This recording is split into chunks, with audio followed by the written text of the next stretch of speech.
All right, hello there, sociologists. I'm trying something different today, which could absolutely bomb, or could be really helpful. Let's hope it's the latter. I'm trying recording something on Teams. The reason I'm doing this is because I want to share my screen with you.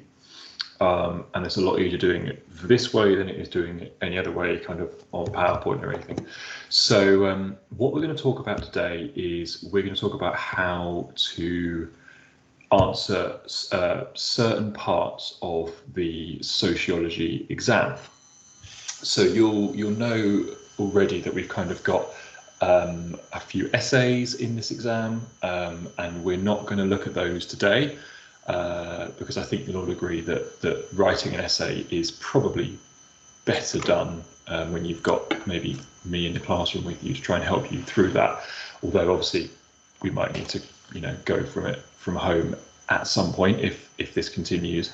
Today we're going to look at the kind of earlier parts of the exam, which involves reading a source, so reading some sociological research and then answering a quick kind of comprehension question on that source, so a kind of 2-marker, and then also looking at a 4-mark question. Now, the paper in question that we're looking at today is the 2016 specimen paper. What that means is AQA, the exam board, released this paper for us as teachers to use in the classroom as kind of like an example of what the actual exam would look like. And so I'm going to talk you through these questions. I'm going to talk you through how I would answer them. I'm then going to put up some sentence starters for you, but I'm then going to give it over to you to try and answer the same question. Okay, so I'm going to really kind of model this quite a lot. I'm going to scaffold it quite a lot. You are going to be answering the same questions that I've been talking about, because at this stage, I think it's just really helpful that you kind of get to see the questions, get to know what they're like, and get to feel the kind of answer of them. So I'm going to share my screen. Hopefully this works, and we get to see what I want you to see. So where am I looking? Here we go. Okay. So this here is the AQA specimen paper, and you see here that it's paper 1. It's the sociology of families and education. So your paper is split, your exam is split into 2 papers. Paper 1 is families and education. Paper 2 is crime and deviance and social stratification, which we'll look at in years 10 and 11. You'll notice that there is no specific topic on research methods. That's because research methods, we've already learned them, but then we apply research methods to all of these different topics. So we call this methods in context. We look at methods in the context of families, education, crime and deviance, and social stratification, which basically means that you will be asked questions on how you would use a particular research method, such as questionnaires, interviews, observations. You'll be asked how you use a method to investigate or research a particular topic, such as the rise in divorce. So a question could be identify one advantage of using questionnaires to study reasons for divorce in the UK. So you're applying a specific research method to a specific topic within sociology. This paper is 1 hour and 45 minutes long, and it is worth 100 marks. So you are kind of looking at a minute a mark here. We don't have a huge amount of time in this paper, and therefore we do need to sort of work through them relatively quickly, which is why it is important for you to understand the structure of how to write an answer, because if you can get that nailed, then all you've got to worry about is the content. You haven't got to worry about what you're writing, because you'll know that off the top of your head. So the first questions in the paper are always multiple choice key term ones. Okay, we're not going to look at these just yet because we haven't studied them at this point in the course, but you'll have 2 multiple choice questions, A, B, C, or D, just tick one answer. You will then have 2 describe key term questions. So there were 3 marks each, and you're looking at understanding, and defining a key term. Again, we've not learned either of these just yet. We'll come back to them at some point. Patriarchy we've looked at a little bit in start of year 9. So you describe, identify and describe a key term, and then you give kind of sociological examples of that key term. So it's about just giving a bit of an explained answer. We'll look at that at another point. Today, we're going to look at this. So this is what's called item A. In the exam, you will have item A and then a couple of questions or 3 questions on it, and then another source, item B, and a couple of questions on that. Now, the difference between item A and item B is this. Item A is always a kind of a bit of research or a kind of sociological piece of text. Okay, I'm using quite vague language because item A is a bit more vague than item B. You could largely get not anything in item A, but you're sort of getting a range of sociological research. Item B is always about sociologists which you have studied. Okay, so in this instance, item B is about Rappaport, who you have studied, and it basically presents you with some of their own research, and then it asks you to talk about their research based on what you know about them. So item B is getting you to talk about your understanding of the specific sociologist that you have studied. Okay, and there's going to be about 7 or 8 sociologists per topic, which could appear in the exam. Okay, and then you have 2 essay questions to answer as well. Both were 12 marks, and we'll look at those at some point, and then it goes on to education as well. So today, we're going to look at item A. Item A says this: despite concerns over the increase in the number of children in single-parent families, recent research has found that children raised by a single parent are no less happy than those living with 2 biological parents. Rather, it is the quality of relationships at home which are most strongly linked to a child's well-being. So when you get to this item, it is important that you have a highlighter with you, and it is important that you read this whole item through before you answer any of the questions. Okay, I would be highlighting here: recent research has found that children raised by a single parent are no less happy than those living with 2 biological parents. That is the conclusion of this research. It doesn't really matter how many parents you have at home. What is important is the quality of relationships at home. You will then see a paragraph on the method that was used. It says this: researchers analysed data from the Millennium Cohort Study, which was made up of 12,877 children aged 7 in 2008 from across the UK. The children came with from three different family types: those living with 2 biological parents, which is a nuclear family; those living with a step parent, which is a reconstituted family and a biological parent; and those living with just a single parent, which is a lone parent family. So here you are going to be highlighting a number of things. The first thing you should be highlighting is how many children were in this study. Okay, that might be really helpful information for you to look at. You're also looking at in the first sentence, what the researchers did. They analysed data from the Millennium Cohort Study. This tells you that this was secondary research, because the researchers didn't collect the data themselves. They analysed the data that was already collected. Okay, so you should be highlighting that first bit as well, saying they analyse data, because that tells you that it is secondary rather than primary research. You also have just a bit of a throwaway line, but actually could be really, really helpful. In the middle of the second sentence, it says children aged 7 in 2008 from across the UK. Highlight those 3 words, across the UK. The reason I want you to highlight those 3 words is because that tells you this study is representative. They are not just studying 12,877 children from Reigate. They are studying them from Reigate and from Burnley and from Newcastle and from Cornwall and from Dublin and from Cardiff. Okay, so it's a whole range of children, which tells you that their views are representative, which is a real positive. We continue into the third paragraph. The 7-year-olds were asked the question, how often do you feel happy? that's a difficult question to answer. Very difficult question to answer. I would highlight that. I think that's a bad question, because what is happy for me is different to what is happy for you. So if you were asked about a weakness of this research, I would be saying the question is a bit vague and it's not very well asked, and therefore it might lead to a whole range of different interpretations. But we continue. Of the children living with a lone parent, 36% said they were happy all the time, while the remaining 64% reported being happy sometimes or never. So you've got some clear data there. Next paragraph. Exactly the same percentages were recorded when the question was put to children from other family types. So what they're saying here is it doesn't matter if you're in a nuclear family, reconstituted family, or a lone parent family. Happiness is largely the same across children in all of those families.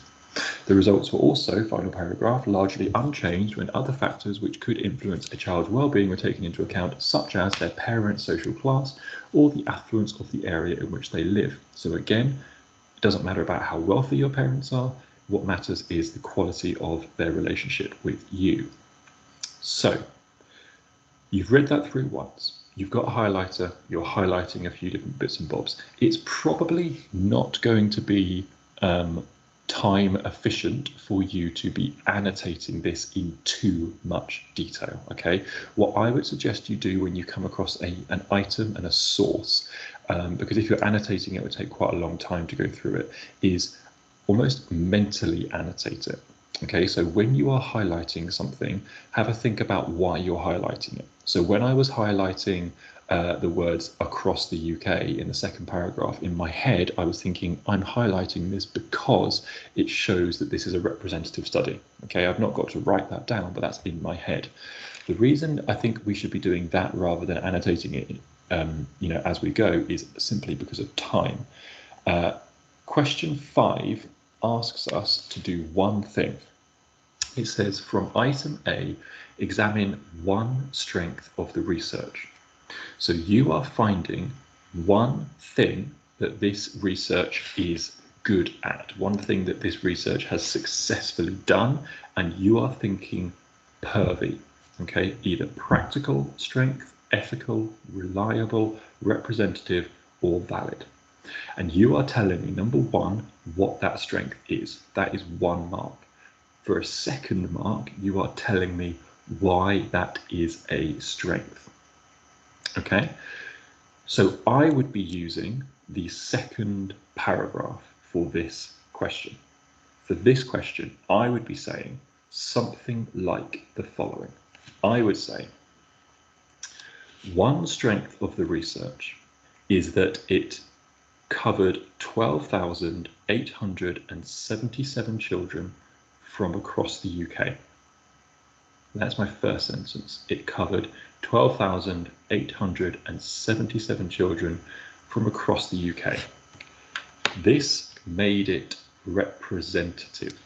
Now I need to explain what that means, and I'm just thinking now actually that I might be quite well served if I was to write this down as I go.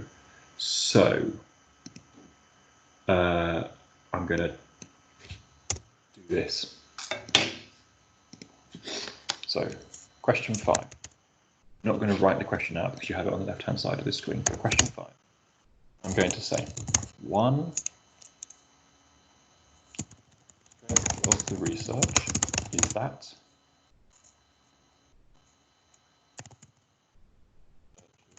analyze data from, and I'm going to write the figure down, show that I've read the study, 12,877 children from across the UK. This makes the data, remember not the research, but the data specifically, representative, meaning that it gives researchers a good understanding of a range of different perspectives from across the UK, rather than focusing only on one area, e.g. London, where childhood would be different to other parts of the UK. Okay, read that out again. One strength of the research is that researchers analysed data from 12,877 children from across the UK. This makes the data representative. That's going to be 1 mark, okay? Meaning that it gives researchers a good understanding of a range of different perspectives from across the UK, rather than focusing only on one area, e.g. London, where childhood will be different to other parts of the UK.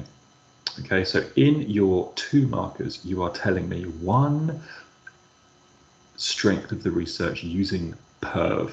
Okay, I've used representative. You might want to say it's practical. How do you know it's practical? Well, the researchers analysed data from another study, which means that the researchers didn't actually have to collect that data themselves, which means they've saved themselves a hell of a lot of time.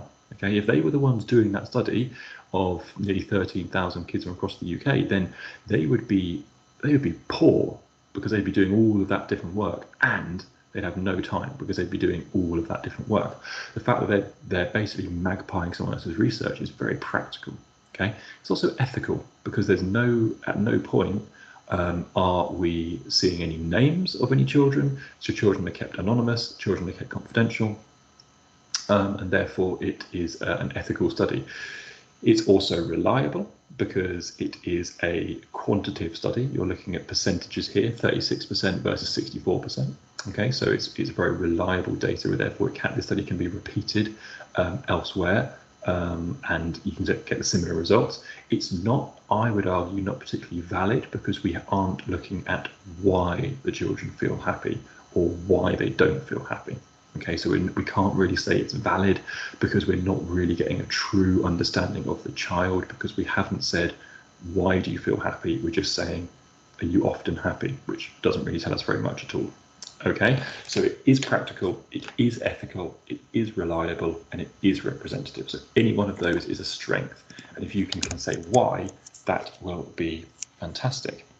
Then we get on to question 6. Now, question 6 is looking at something, asking you to do 2 things. Okay, I'm going to read it for you first and explain what it's asking. It says this: identify and explain one factor that may have led to an increase in the number of children raised in single-parent families referred to as a concern in item A.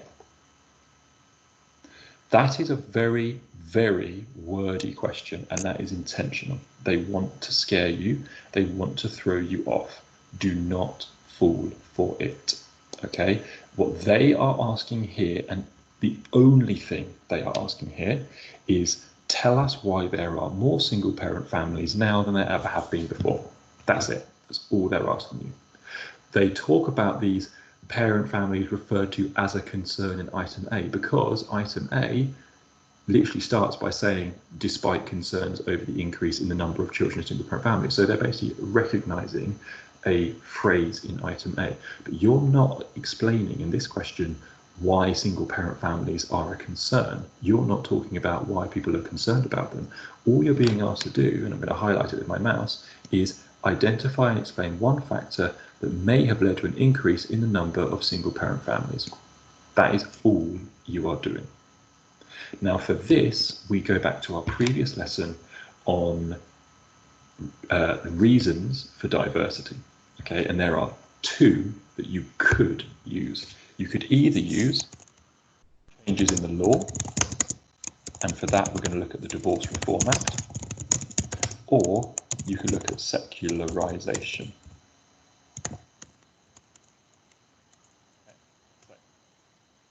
Pick one of them. It is worth 4 marks, which means you're writing roughly 4 sentences and taking roughly 4 minutes.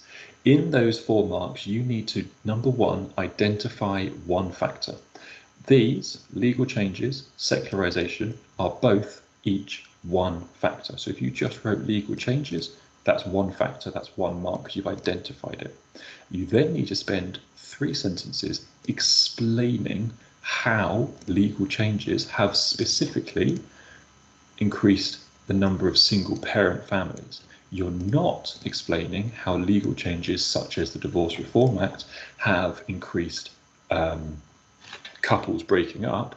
You're talking specifically about single-parent families or lone parent families.